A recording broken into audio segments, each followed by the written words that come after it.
hace parte de su historia un nombre que es muy familiar y muy querido por los colombianos. El libro se presenta hoy, tiene casi 400 páginas, 368 páginas. El libro se llama Lo soñé, lo jugué, lo gané. Es una historia de vida, una historia fascinante, de un muchachito de una familia como cualquiera en Manizales, que, como sucedió con muchos radiodifusores de su época, terminó en la radio por accidente. Y su pasión lo llevó a ser el reportero de camerino, comentarista. Sí, recorrió la universidad de la vida y ahí está su gran trayectoria. Como los grandes radiodifusores, pisó los estudios de la transmisora Caldas en Manizales. Por allá han pasado todos. Luego, en Medellín, la emblemática Voz del Río Grande. Y luego ya para la televisión con el noticiero 24 horas. Hoy es el director de deportes del noticiero del canal Caracol, que hace un gran trabajo y ha sido nuestro compañero en Caracol Radio. Pero tiene muchas aventuras fascinantes. Le hace un homenaje a sus compañeros que habla bien de él. Por eso, al Cenizo todos le queremos. Él dice que Hernán Peláez, Javier Giraldo y Mao le dieron nivel a la profesión, la valorizaron. Él ha tenido que comentar al lado de leyendas, el emperador Marco Antonio, Sergio Ramírez, el mundialista Edgar Perea, William Vinasco. Hay unos capítulos fascinantes. Y por eso le pedimos a la gente que se acerque hoy a acompañar la presentación del libro, pero también que pase por una librería y lo compre. Lo soñé, lo jugué y lo gané. Quiero saludar al autor, don Javier Hernández Bonet. Javier, felicitaciones por estos primeros 50 años de oficio.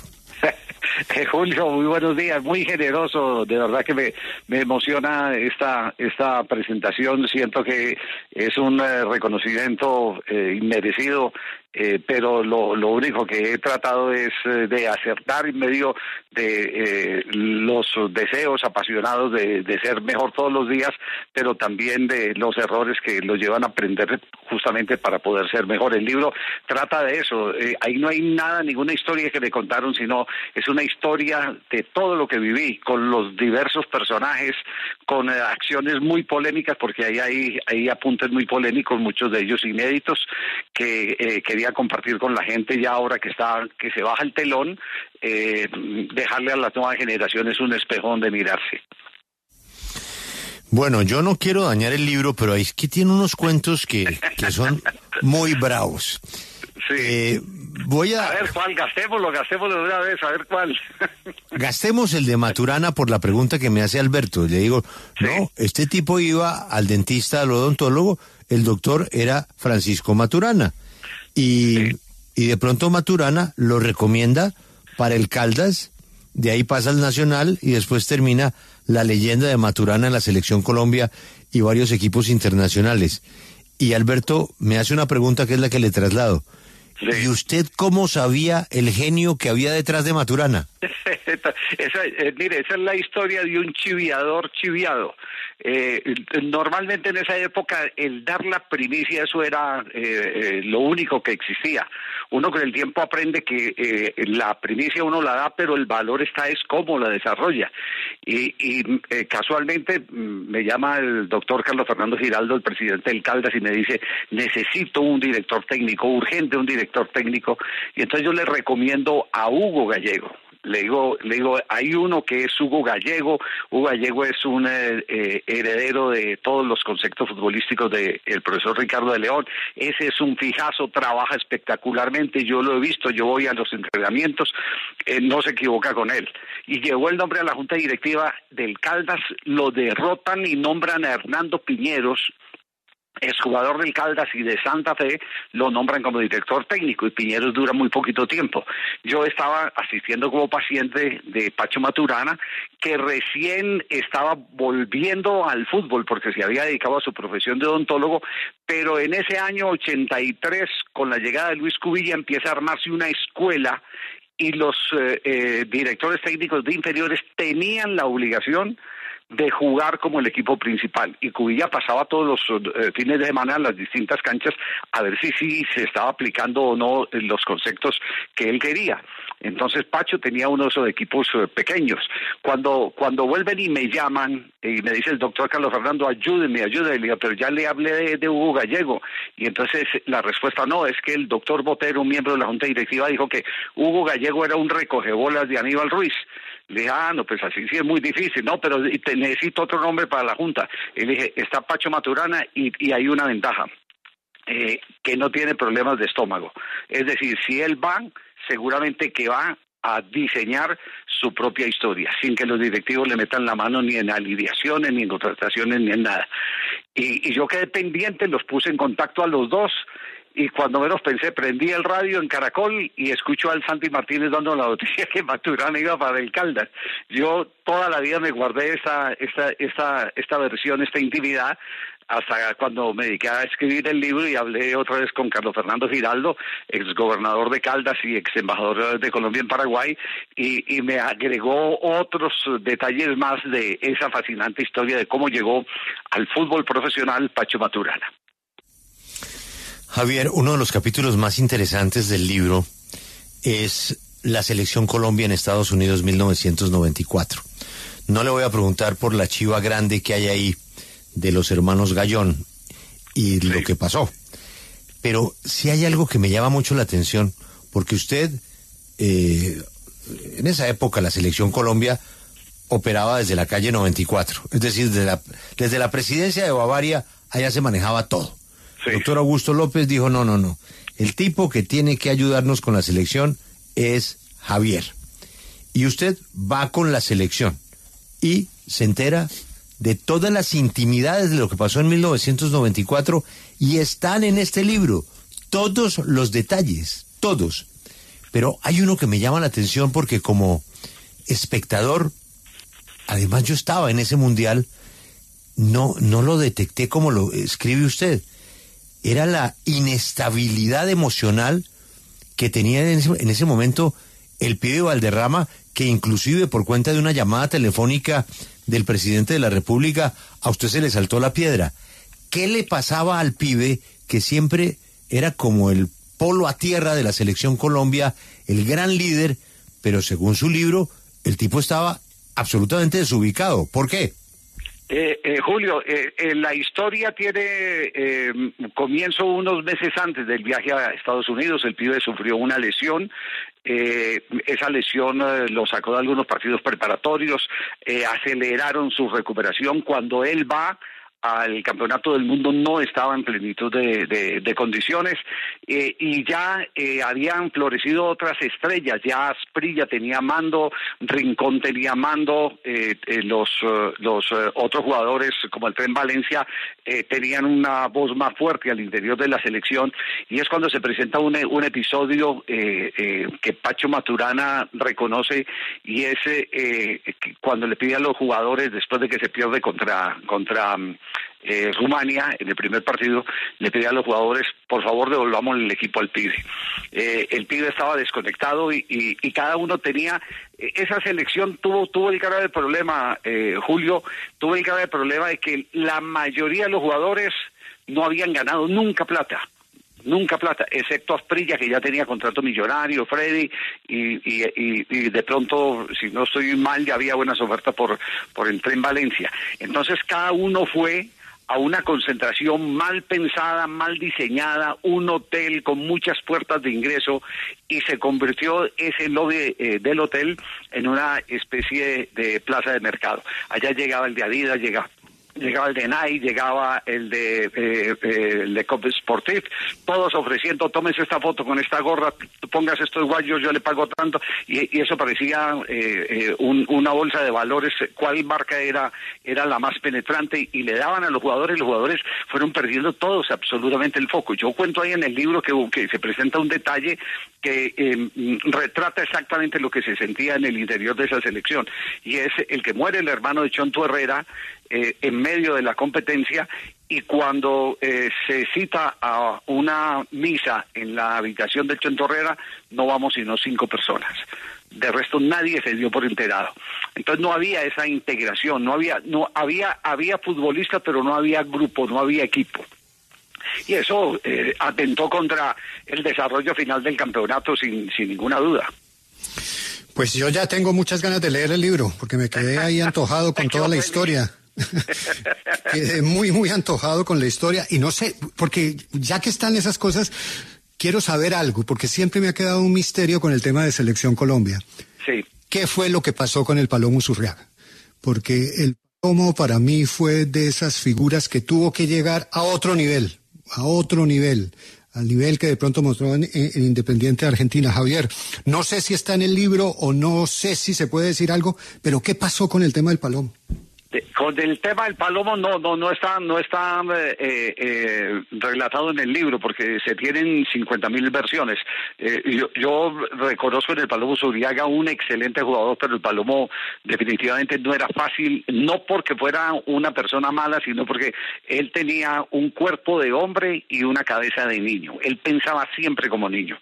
Y en una correría que hicimos cuando él estaba en Independiente de Avellaneda, convertido en una gran estrella, con el Negro Perea, pues nos enteramos absolutamente de todo lo que ocurría alrededor del Palomo. El Palomo, había un jugador, Isla, el arquero, que lo administraba, porque sabían que lo necesitaban en cada partido, pero fuera del partido era un hombre muy inocente, muy desorganizado, llegaba tarde, etcétera, pero no era un hombre malo, y no sé si eso fue lo que conspiró, porque esa parte sí no, Félix, de verdad no he profundizado, me dediqué simplemente a lo que me tocó a mí directamente vivir. Javier, hay un asunto que con otra colega suya también lo conversamos aquí, y aprovecho esta ocasión para preguntarle, ¿qué es lo que pasa en el fútbol que no se abre una puerta sobre algo que existe en todos los campos laborales? Y es el reconocer que hay hombres que gustan de hombres u homosexuales jugando fútbol. Esa historia se puede escribir un libro, 2 libros, y yo creo que una enciclopedia. Ese es uno de los tabú que por fortuna ahora últimamente ha venido reventando. En el fútbol colombiano ha habido episodios de esos. Yo no quiero dar nombres propios, pero por ejemplo un técnico de fútbol muy famoso que estuvo en Selección Colombia, alguna vez llegó a la concentración porque concentraba el equipo en sus propios domicilios, porque no tenían presupuesto, lo que llaman concentración domiciliaria, y cuando llegó tocó la puerta del apartamento del jugador al que quería visitar para saber en qué estaba, y le salió fue la pareja, y la pareja era una persona muy conocida socialmente en la ciudad. Entonces, digamos lo que eso siempre ha existido, y se ha tratado de disimular al máximo posible.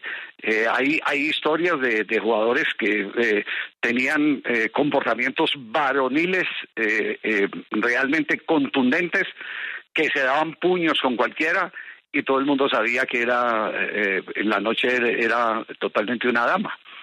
Pero esos son temas muy delicados, y sobre eso pues no me he atrevido a hacer ningún pronunciamiento. No, claro, ya sé bien.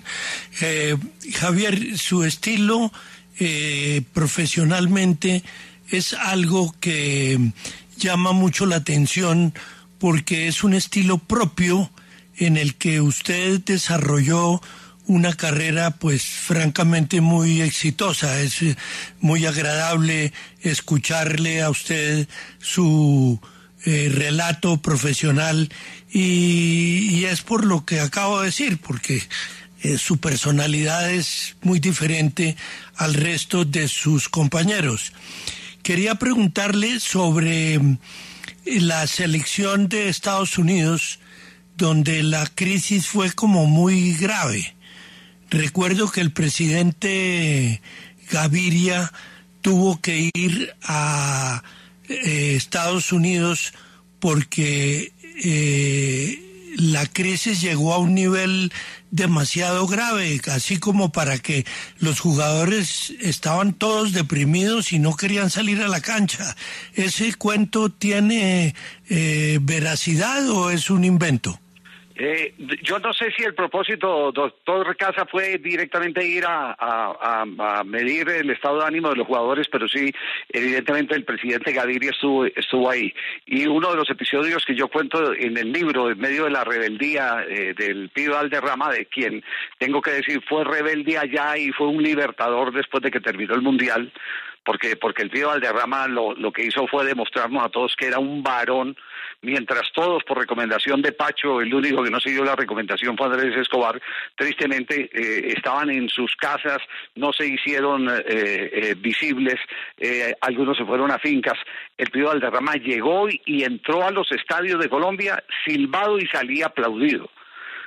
Pero allá en ese sitio de concentración hubo, por ejemplo, un episodio que yo sí cuento en el libro porque le digo, me tocó vivirlo, y fue cuando el presidente Gaviria, porque ya empezaron a controlarse las llamadas, de Palacio solicitó conversar con el Pío Valderrama, y cuando yo voy y le toco la puerta al Pío, el Pío dice, no, yo no vine aquí a hablar con ningún presidente, y me tiró la puerta.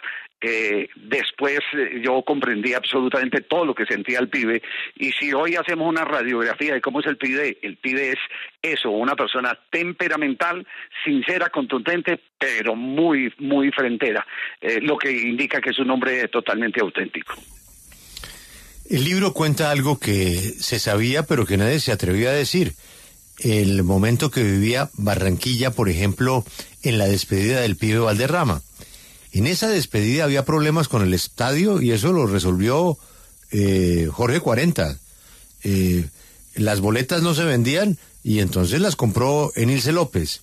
Pero la anécdota de ese capítulo tiene que ver con Maradona. Cuéntele usted a los oyentes, mi querido Cenizo, ¿qué pidió Maradona cuando llegó a Barranquilla? Julio, el montaje, ese montaje de ese partido, ¿por qué terminé yo involucrado en eso? Porque yo hice embarcar a Caracol en los derechos, ¿cierto? Y Caracol pagó una plata anticipada por los derechos de ese partido. Cuando empieza todo el proceso, hay 50.000 líos. El primero, que se cancela el vuelo de Avianca de Buenos Aires a Bogotá y después a Barranquilla.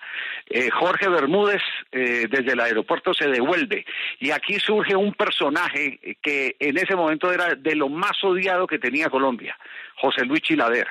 Y cuando se iba a desgranar todo el grupo de invitados, porque no había avión, Chilaver dice, no le podemos hacer esto al pibe.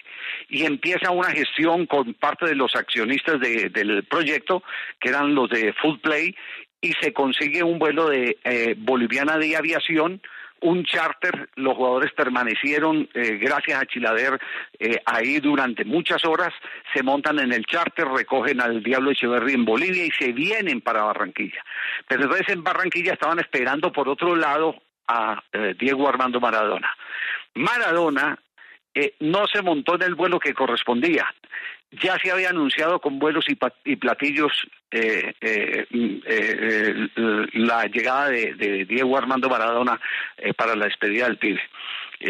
Como no apareció Maradona, y la verdad que no apareció porque estaba de farra con Fidel Castro la noche anterior, dejaron los pasaportes en el aeropuerto y los tiquetes, y al no llegar Maradona, entonces empezó una campaña, eso es falso, eso es un fracaso, no han llegado los de Buenos Aires, no ha llegado Maradona, y empiezan a desertar los patrocinadores. Y yo empiezo a recibir la llamada de mi jefe, el finado Luis Calle y añorado Luis Calle, y entonces empieza a decirme, ¿en qué nos metimos? ¿Cómo le vamos a responder a Caracol? Y empieza todo ese tema, y yo ya, ¿qué pasó? Ay, no hay partido, nos devuelven la plata, los derechos, todo eso se convierte en una novela. Ya después entonces me empiezan a contar, y yo, no, Maradona prometió que sí iba a venir. Exigió un palo de golf para zurdos, exigió una caja de champaña cristal, y sus colaboradores porque él tenía un séquito de gente muy nociva, a pesar de que estaba tratando de recuperarse de drogadicción en Santiago de Cuba, en La Habana, perdón, en La Habana. Él lo que hace es dejar todo lo de la programación en manos de sus segundos, y los segundos pidieron 10 chicas. Maradona llega, las 10 chicas las tienen en un hotel. Cuando llega Diego Armando Maradona no le interesaba sino tener una sudadera, el palo de golf, y estaba antojado de chuleta, y tuvieron que salir por las calles de Barranquilla a buscarle en la amanecida donde le hicieran una chuleta a Diego Armando Maradona.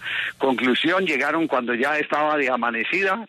Se les olvidó que las niñas estaban en una habitación, las niñas hicieron huelga, y los organizadores, para evitar un escándalo, tuvieron que salir a pagar las tarifas que correspondían a su actividad.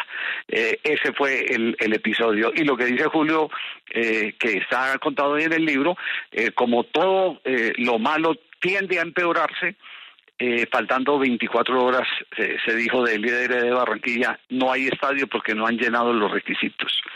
Y entonces, con todo montado, frente a semejante desafío de resolver todos los días no un problema sino varios problemas, aparecen entonces Maradona, y con Maradona aparece Colechera, y con Lechera aparece Uniapuestas, y salvan el espectáculo, porque la mayoría habían devuelto, de los que se comprometieron a estar como sponsor, habían devuelto sus contratos.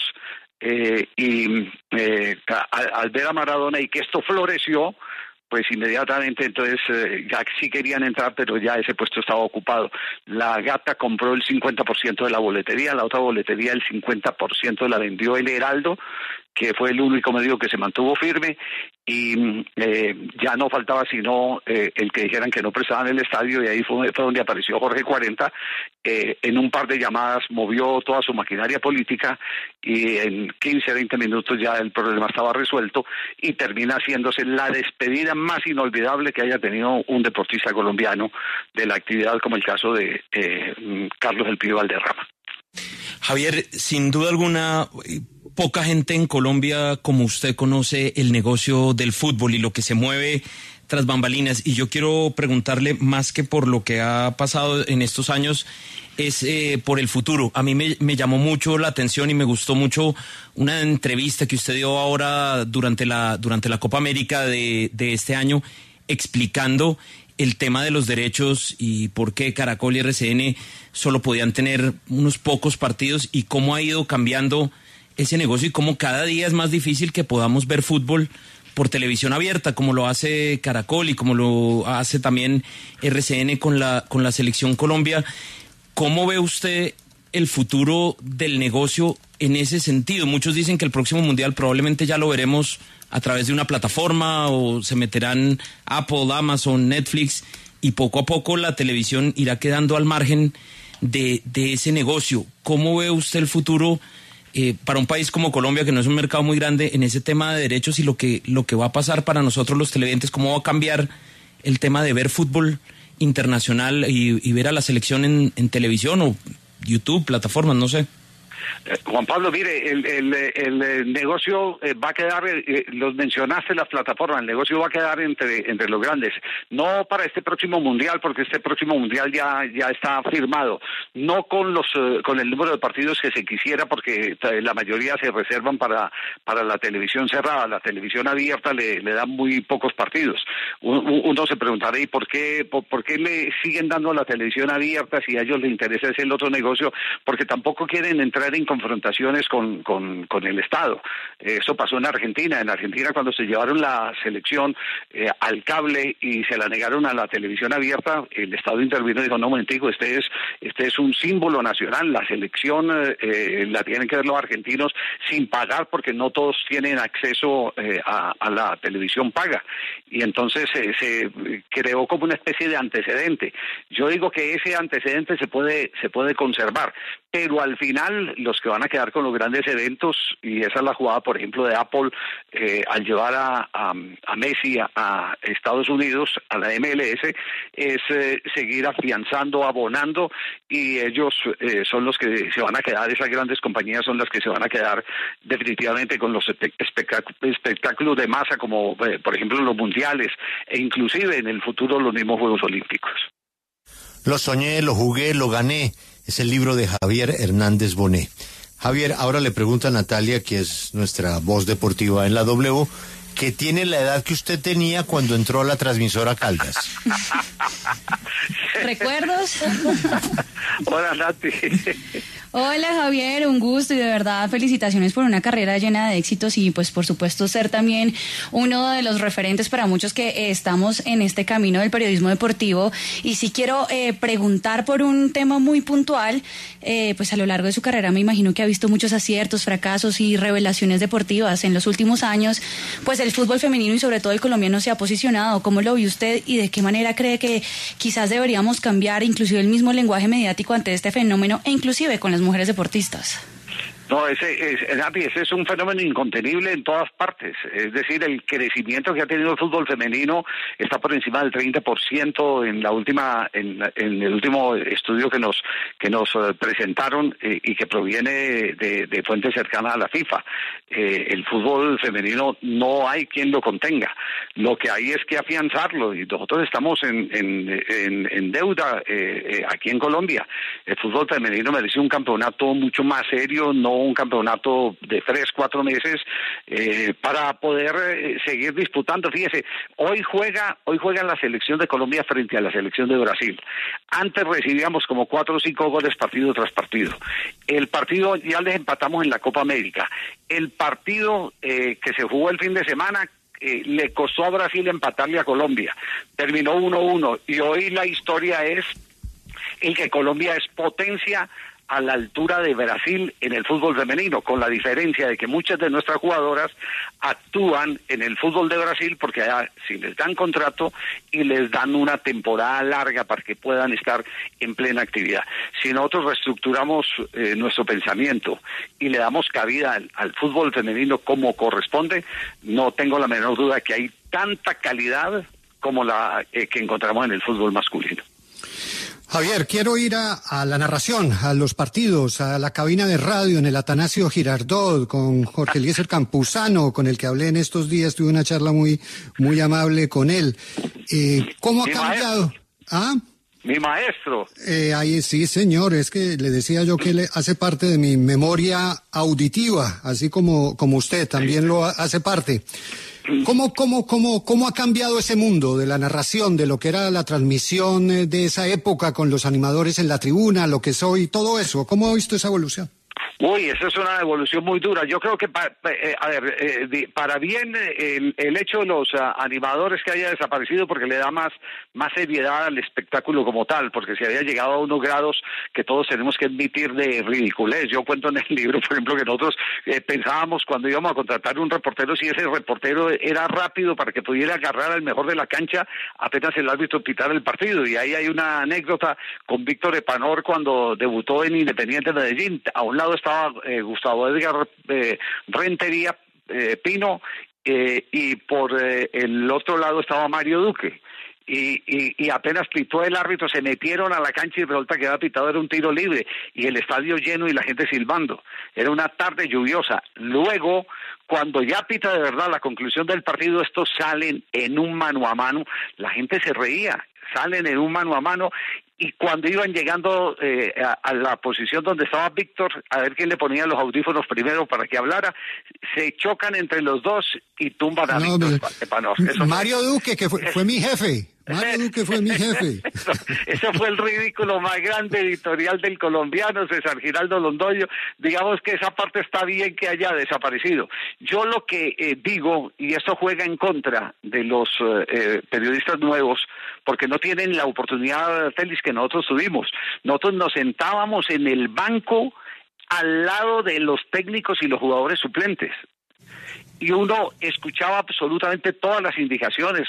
No te proyectes, Moncada, que te ganan la espalda, y uno como lorito iba repitiendo lo que iba pasando, y entonces se iba ganando crédito frente a la gente y frente a los comentaristas que estaban arriba. Los que teníamos el privilegio de estar ahí éramos unos privilegiados, y eso se acabó, pero se acabó también el ingreso a los entrenamientos, donde uno veía cómo jugaban los equipos. Empezó a presentarse una especie de distanciamiento, casi que un divorcio entre los periodistas y los futbolistas, y eso ha llevado a que el conocimiento para transmitir solo quede en las muy pocas tertulias que existen. Yo por eso admiro a Hernán Peláez, porque Hernán sigue siendo un promotor de tertulias. Hernán se reúne con la gente, invita exfutbolistas, expone criterios, y eso hoy en día las nuevas generaciones no lo hacen, no le dedican ese tiempo o no tienen la oportunidad en muchos casos. Esa es tal vez la parte más difícil que ha afectado la calidad del periodismo deportivo. Javier, quiero preguntarle por un episodio reciente que creo que además está en el libro, Qatar 2022, y los problemas de salud que usted tuvo ahí. ¿Cómo fue esa experiencia y hoy en día qué le dejó Andrés, a usted de enseñanza? Andrés, pregúntele si volvería a comer queso griego. Sí, y además usted no se quiso devolver, usted dijo, no, acá me quedo a pesar de todo. ¿Qué le dejó esa experiencia a la que uno está expuesto en esos viajes tan largos? Andrés, me dejó este libro. me dejó este libro porque yo como que estuve casi que viendo el paso al otro mundo. Por fortuna fui bien atendido en una segunda instancia, porque todo fue producto de un diagnóstico equivocado. Logré salir de esa crisis, y después me puse a pensar qué le dejo yo a los que vienen, y entonces dije, tengo que hacer una recopilación, y esa recopilación me llevó a dos decisiones: juntarme con Edgar Telles de Planeta, juntarme con Juan Carlos Contreras, un espectacular publicista colombiano que ha ganado varios premios internacionales, el hombre que renovó todo el tema de mercadeo de millonarios en su momento, hace algunos años, y con él fue que sacamos el título de Lo Soñé, Lo Jugué y Lo Gané. Pero además de ahí surgió también otra cosa que yo siempre llevo en el alma, y les quiero contar, y en eso sí me pueden ayudar. Las ventas de este libro, yo no busco un solo peso para este libro. Las ventas de este libro está en un contrato de otro sí, que se ha hecho con Planeta, que pertenece a la Fundación San Jerónimo Emiliani. San Jerónimo Emiliani es una fundación que yo acompaño desde hace más de 20 años, que recoge niños de la guerra y les enseña un oficio. Tiene sede en Bogotá, pero últimamente abrió una sede en La Guajira, y nuestro propósito es conseguir para que la sede de La Guajira pueda tener los niños con las comodidades básicas, como el acceso al agua, conseguir un carro tanque. Mucho más barato que el de Schneider y el de Olmedo, pero conseguir un carro tanque estamos tratando de llegar a ese propósito. Entonces se juntaron todas esas cosas. Venga, hagamos algo, y me senté y todos los días escribía un pedacito y lo compartía con Edgar me lo corregía, que es una pluma maravillosa, y ahí terminamos en este proyecto que es el que lanzamos en el día de hoy. Entonces, definitivamente la crisis de Qatar lo que me dejó es este hermoso hijo que se llama Lo Soñé, Lo Jugué y Lo Gané. Pues pueden ser más carrotanques, porque aquí hay una campaña en la W con el patrocinio del grupo Aval y con el Departamento de Prosperidad dedicado al agua en La Guajira. Así es de que bueno, nos vamos a unir a su fundación. Javier, yo le tengo una última pregunta que me sucedió hace unos años. Usted aquí habla de un tema difícil, que es la penetración de la mafia en el fútbol. Sí.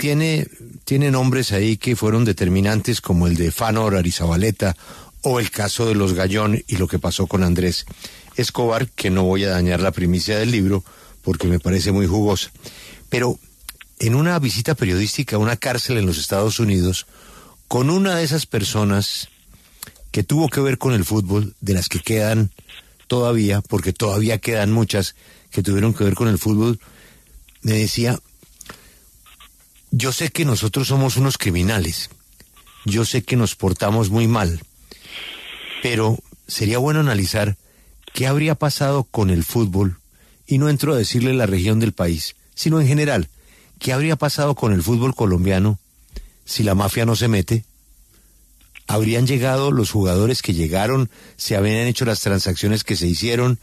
Sí, obviamente teníamos malas costumbres. Por ejemplo, comprábamos árbitros, comprábamos partidos. Pero ¿qué habría sido del fútbol sin la mafia, Javier?